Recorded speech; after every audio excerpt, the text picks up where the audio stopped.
Well,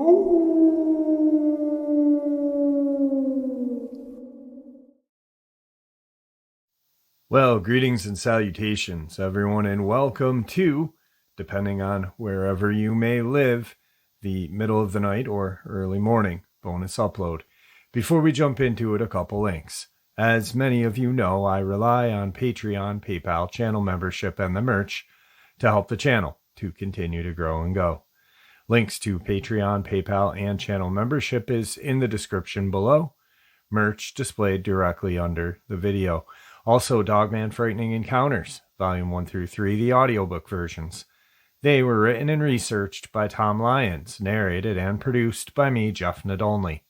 Those audiobooks are available on Audible, Amazon, and iTunes, links to which are also in the description as well.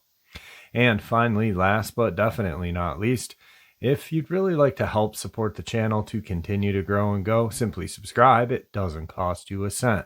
Click that like button, takes half a second. If you don't want to miss out on any of the informative uploads I put out daily, click that bell icon, and folks, please leave a comment. Why? Well, because these things really do help this channel to continue to grow and go, and yes, folks, they do matter. Now, everyone, I have taken far too much of your time. Let's jump in to tonight's middle of the night or early morning bonus upload, shall we? Today's first encounter. For the past 2 years, there has been a tapping sound coming from my bedroom window. It started one Halloween night. I know it sounds like a bad movie. And about a few times a month, sometimes more often, something taps at the window. There's nothing around to hit the window, and it sounds exactly like finger tapping on the glass. My siblings and I are used to it. Anyway, my brother started complaining that something was communicating to him from outside of the den's window. Keep in mind, we live in an apartment complex, so we always have our blinds closed. He says that whatever it is just keeps saying hello to him in a robotic, high-pitched voice. The rest of our family just shrugged it off. The day after, we go outside and there are small tracks leading to all of our windows. I don't know what animal could have made those tracks because I believe they are bipedal. Later that day, I was in my bedroom, lying down, mind you, right next to the window, blinds are closed, and I nearly jumped out of my skin. Somebody was loudly banging on the glass. I tried to ignore it. I just assumed it was one of my siblings sneaking up to scare me. I then find out that they were both together at that moment in the house while it happened. They had not been out for a couple of hours prior. The next night, my brother complained about the voice outside of his window again. We told him just to ignore it because if it's something supernatural, we don't want to mess with it. While we were all preparing dinner, my entire family and I heard the creature scream outside. I was too shocked to move and grab my phone for recording. It kept yelling, "Help! Come out!" exactly how my brother had described it. It was so loud we could hear it clearly through the kitchen and dining room. We didn't want to look outside. Anyway, this morning more snow had fallen, and there were fresh prints everywhere. We live in Northeast Ohio. I don't know what to make of any of this, but it's impossible for this to be a prank because of the lack of human prints in the snow. Today's second encounter. So recently, my stepfather moved in with my mom and I at our house. We all went to clean out his old house, and I have a liking towards older vintage-looking furniture. Naturally, seeing an old antique mirror and a record player stand, I cleaned them up and excitedly packed them away. I put the mirror on my floor against the wall and procrastinated putting it up since I had no real equipment to put it up with, and God forbid I ask for help. So it had been on the floor for a couple of days. Let me clarify that I now live in a house right beside a highway in a poorer, more rural community. Homeless and crackheads are frequent, but never near my house, but always near my street. Prior to getting the mirror, my boyfriend, when he had stayed the night, had seen presumably a homeless man run across my backyard from the window as we were together. Weird things often occurred when I was alone or with him. Frequent banging outside the house or strange things would happen, causing my dog to bark or to cause alarm to my boyfriend and I, making us check each individual lock. Now, this next part is one of the most terrifying experiences I had ever had. One night, my eyes were fixated on this mirror. I fell asleep looking at it, even though I had left my TV on. And though cheesy, at 3:33 a.m., I was fully awoke to a black figure in a long coat and hat, standing directly at the foot of my bed, exactly where this mirror was. I looked at the time and I was horrified when the figure then proceeded to suffocate me with an invisible force. And though I could not make out a facial expression, I was certain it was smugly smiling. I watched the clock as this feeling lasted for 3 minutes until I looked over at a bear I had gotten when my grandfather passed. My grandmother, being religious, always told me to say scripture when I was in fear of the devil. However, not being religious and not reading too much of the Bible, I simply settled on repeating God is good and you are not real, and even begged my grandfather to help until it released the pressure and the figure vanished. Seeing the clock on the TV say 3:38 a.m., now I felt a breeze of comfort wash over me, strangely, and I soon slept peacefully. Strange things and noises often still happen, but never to that extent. Sometimes, when I ask my Google Home to play metal or a specific song, it will start playing strange old songs that are not even popular or ones I had ever even heard of. Even still, things feel somewhat strange, but nothing compared to that. Also, I am really into spooky aesthetic, which, in hindsight, buying a Ouija board may have been a huge mistake. However, I put it out in my room on display inside the box. I recently opened the box, and the Ouija board isn't even in it. I have no clue where it is, and it's honestly worrying me. However, I'm not looking for it. Today's third encounter. Ever since the age of 13, I've seen, heard, and felt things that are unexplainable more times than I can count. I have a family history of mental illness, and that could be the reason as to why I had those experiences. So when stuff like that happened, even though I was terrified, I would brush them off as hallucinations. I'm now on medication, and it's really helping me. And when I do have hallucinations, they are few and far between. However, this time in particular has me totally confused and thoroughly creeped out. I was 17 at the time. My family and I had just gotten back from a vacation really late. We had all agreed that a shower before going to bed would be very nice. My family is big. There are 12 in the family, and 8 of us are living in this house. I said I'd take the last shower because, well, I wanted to sit outside and get some alone time. The only light source was one of those street lamps to light up our driveway. Our house was about in the middle of nowhere. It had been about 15 minutes, and as time passed, an uneasy feeling started to creep into my stomach. I felt like it'd probably be a good idea to go inside, but when I heard the coyotes yipping and howling somewhere out in the field, I decided to stay out for a little longer, just to listen to them. That's when pure fear consumed everything in my body. Not even controlling my own body, I slowly looked over to the road. That's when I saw a 10-foot tall figure with elongated arms and legs and giant red eyes gliding down the road, about as fast as a slow-moving car. This thing was really, really thin, was standing completely straight up, and was hovering 1 or 2 foot about the road. I watched in horror as this thing passed by our house, without a sound. The whole time I could not move. A couple of minutes later, I finally regained some control of my body and ran inside. I didn't tell anyone about it other than my doctor because I thought it was just another hallucination. A year later, I moved in with my sister and brother-in-law, while my brother-in-law and I were on a bike ride at about 11:30 at night, talking about creepy experiences we've had. I started telling him about the Coyote Man, as that was the name I had given him. As I was explaining the features of this thing, his face grew more and more confused as I continued to talk. And just as I was going to talk about the big red eyes that this creature had, his face lit up. I asked him why he was making that face, and then he lifted his hands up to his eyes, making large circles with both of them. I started getting creeped out, and that's when he was like, "Big red eyes?" And I immediately started getting chills. He started to explain that when he was 19, he saw the same exact thing, and right before he saw it, he heard coyotes yipping and howling. I was freaked out at this point because I had never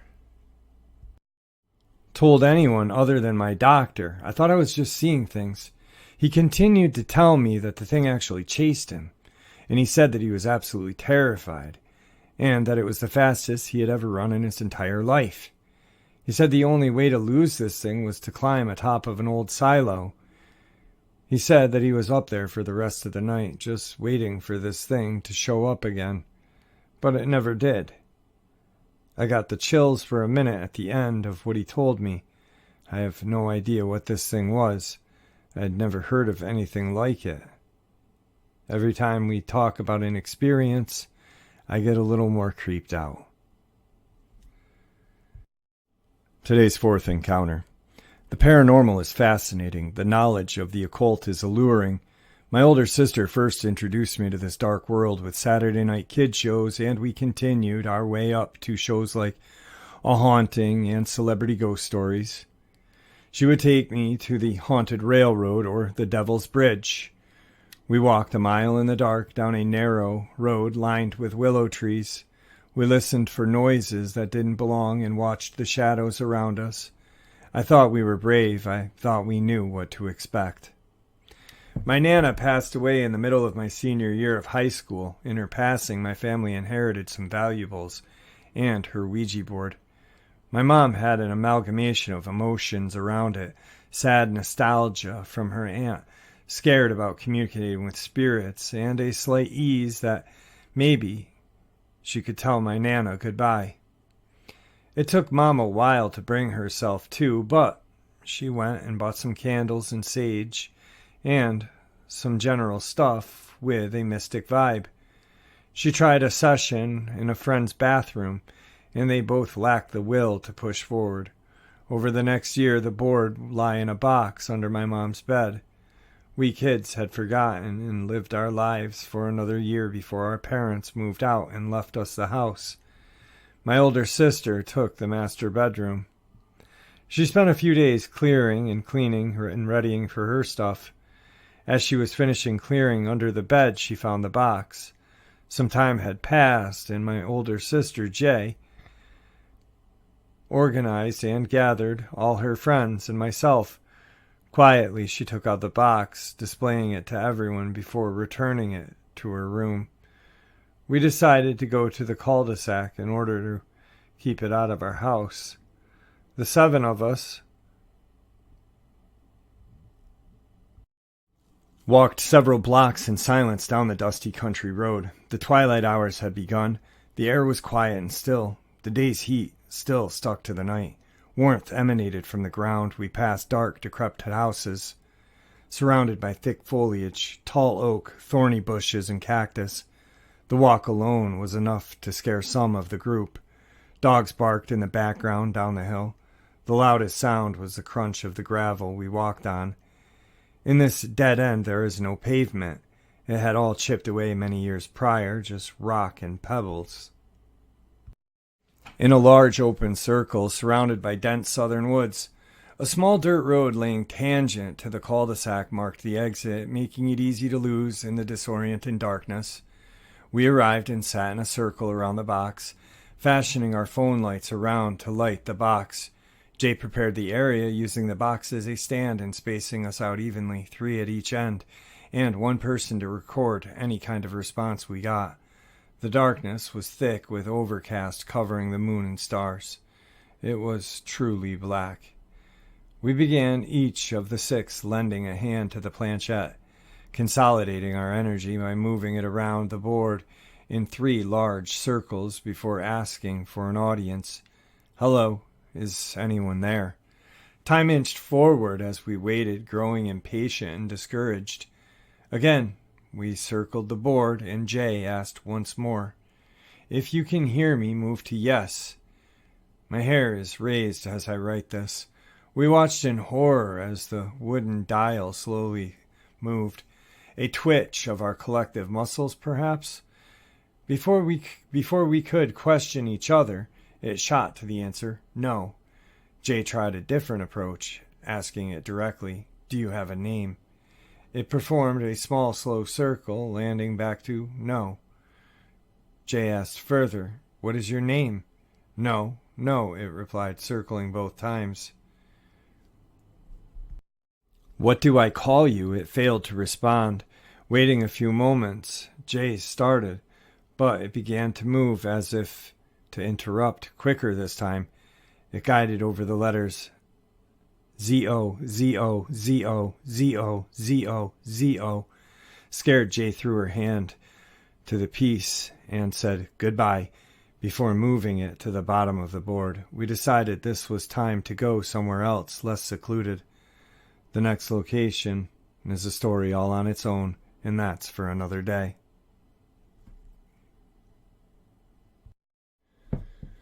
Now, before we get into the last experience of the night, I'd kind of like to touch on something that we had just mentioned, or I had just mentioned in this last experience. Zozo, the Ouija board demon. Sometimes when I hear encounters or experiences of Ouija boards and they mention Zozo, I have a hard time believing when they mention that because of the popularity, I guess, of Zozo with TV and movies and stuff. But the experience that I had with two of my cousins and a friend, I have never forgotten, and it changed my life.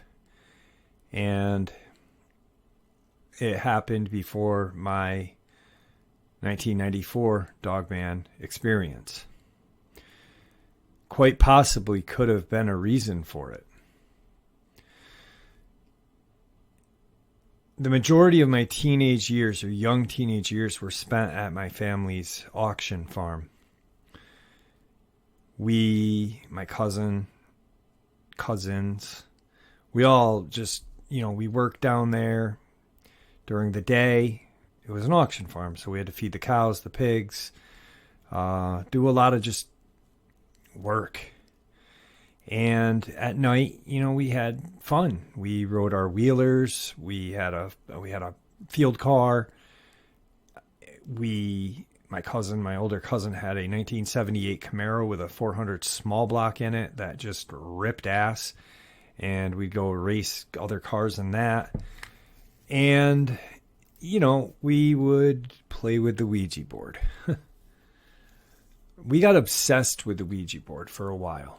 I went to this farm, and there's a video when I went down there with some ghost hunting equipment, actually, just a couple months ago.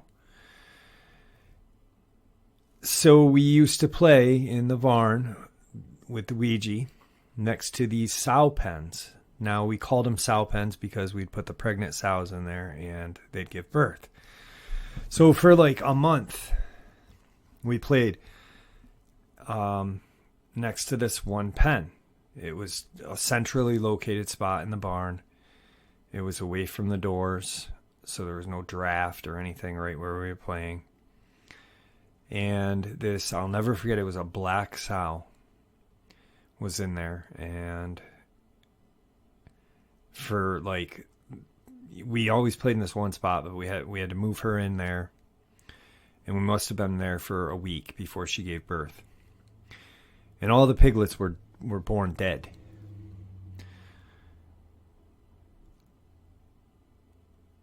And one night, we were playing and everything went wrong that night. Prior to it was kind of fun. It was just a fun little thing. It'd tell us we were talking to random people. And one night, just kind of all hell broke loose. plastic at the end of the barn door. Looked like there was a face of a demon. I was in the hayloft and something chased me through the hayloft and I had to fall. I literally fell through the chute door onto 7 feet onto a cement floor. And my cousins and friends all saw this hand come out. We were playing and it kept saying, we asked who we were talking to. And it said OZ, OZ, OZ, OZ. It didn't say ZO. It said OZ. And we, being teenagers of the 90s, we listened to like Slayer and Dio and, just metal. We were freaking metal kids. And of course, OZ, OZ, we were like, are we talking to Ozzy? Just being dummies. And it ended up, the board told us we were going to die and we would see Hounds of Hell.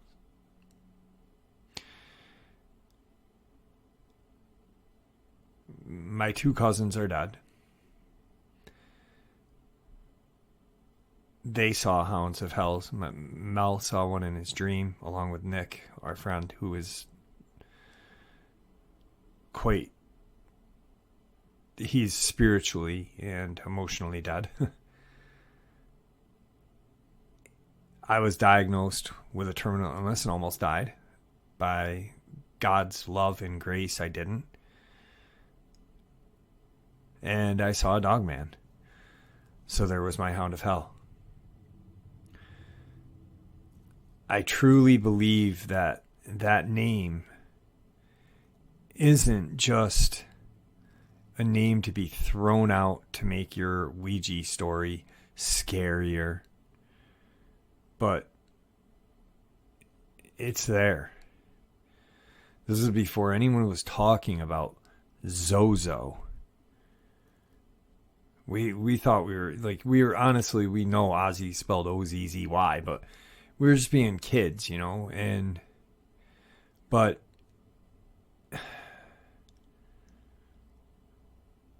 when I first heard of Zozo, I went back to that night and realized, oh my God, that's who we were talking to.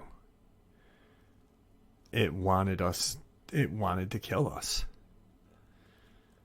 And almost successfully killed all 4 of us. Like, I'm on the mend. I'm on still have my illness, but I manage it with medication.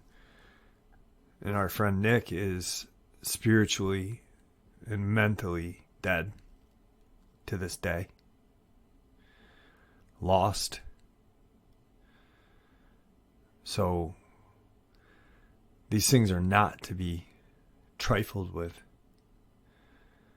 And if honestly that Zozo is real, because I don't know, maybe it's just a name it uses, but if it is real,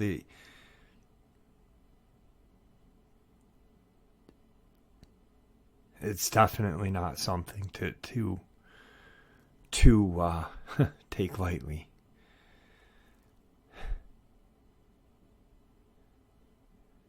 And if you do use a Ouija board, be careful, be safe. Don't use open-ended questions. Don't invite it into you. Have holy water with you. Pray first and after. Say goodbye. This is a very hard topic to speak about because my cousins were both great guys, and one of them was like my older brother. I loved the guy. He was amazing. And he died one of the most horriblest ways ever.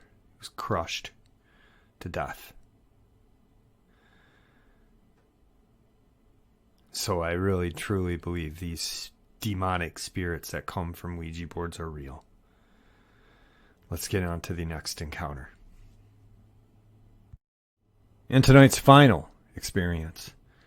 A little background on me in the day. I work in real estate, more exactly commercial real estate. So my work takes me all over the place, from urban industrial areas to very off the beaten path secluded areas.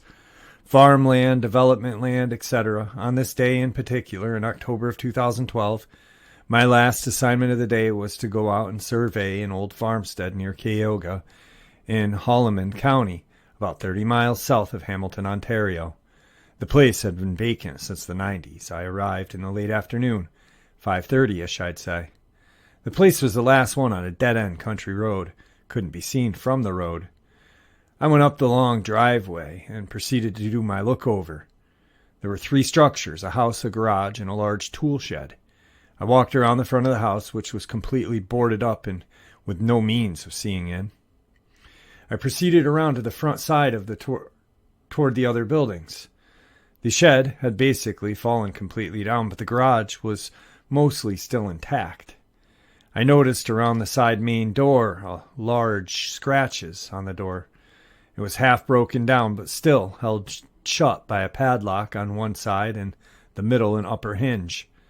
The bottom part was forced inward, and the door and clapboards around it were covered in these scratches.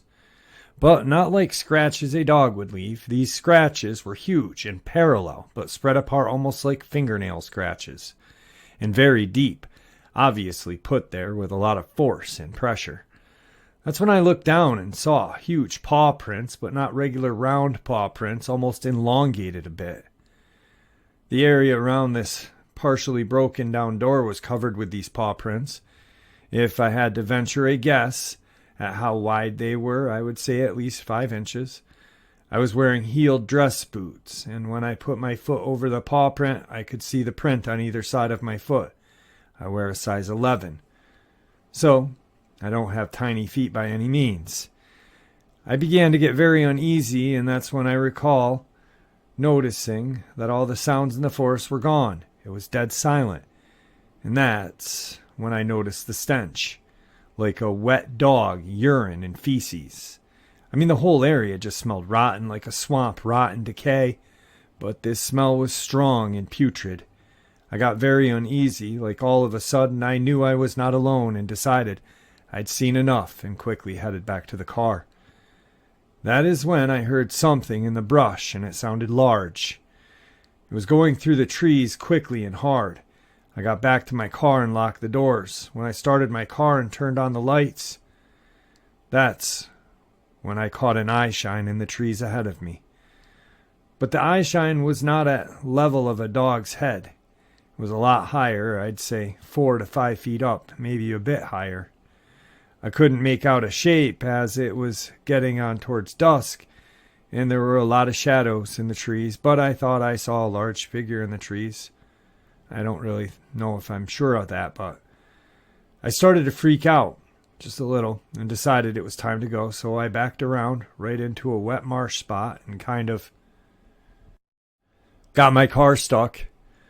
I was more interested in watching this thing than where I was going, which was a mistake. My attention quickly went back to the car as I tried to free myself from the mud. When I looked back to where this thing was, it was gone. The spot it was, I could see further into the trees, so there was definitely something there, but I could not see exactly a shape, more so just a large shadowy figure. After a couple of seconds of rocking the car back and forth, I managed to get it out, and I left quickly. I don't think I've ever been so scared in my life. Like I said, I did not clearly see what it was, but I just had an intense feeling of evil. Something bad was there. I returned to that spot a 1.5 years after the incident. The place is gone. Someone bought the property and tore it all down, cut down a lot of the trees, but to the best of my knowledge, nothing has been developed there. It's still just vacant land. I've not really told anyone of this, as I didn't want to be ridiculed or made fun of. A coworker said it was probably a bear, but I know for a fact there are no bears this far south in Ontario unless it's in a zoo. I had forgotten about this until recently I saw a YouTube video about someone's encounter with something very similar to what I just described. I handled the sale of some farmland on a nearby property to a place I experienced, a Six Nations Indian reservation. The client was one of the few remaining pureblood natives. I'd put him easily at 80, if not older. I asked him about odd happenings in the area, like strange animals. And I sort of told him my experience, not in detail, just that I was on that property, and he responded with a question. You saw it, didn't you? He went on to say there are many things that are unknown in this world, but wouldn't comment further about my experience, only said there was a good reason that particular place has sat empty and unused for decades. I had an odd nightmare of that day about a year afterward, and I am still very hesitant to do surveys in areas like that. All right, folks, I'd like to thank you all for supporting this channel. It is your support that keeps this channel growing and going. And honestly, what makes it a place for people to want to share their experiences, ideas, and theories. I also hope that you enjoyed this middle of the night bonus upload as much as I enjoyed sharing it with you.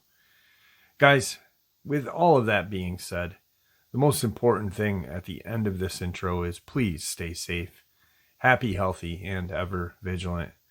Keeping an eye on our children, pets, family, and friends. These creatures are real, they are out there, and they are definitely dangerous. Share this information with the people you love and care about, and it may just help save their lives someday. Until next time, never stop asking questions and never stop searching for answers. God bless.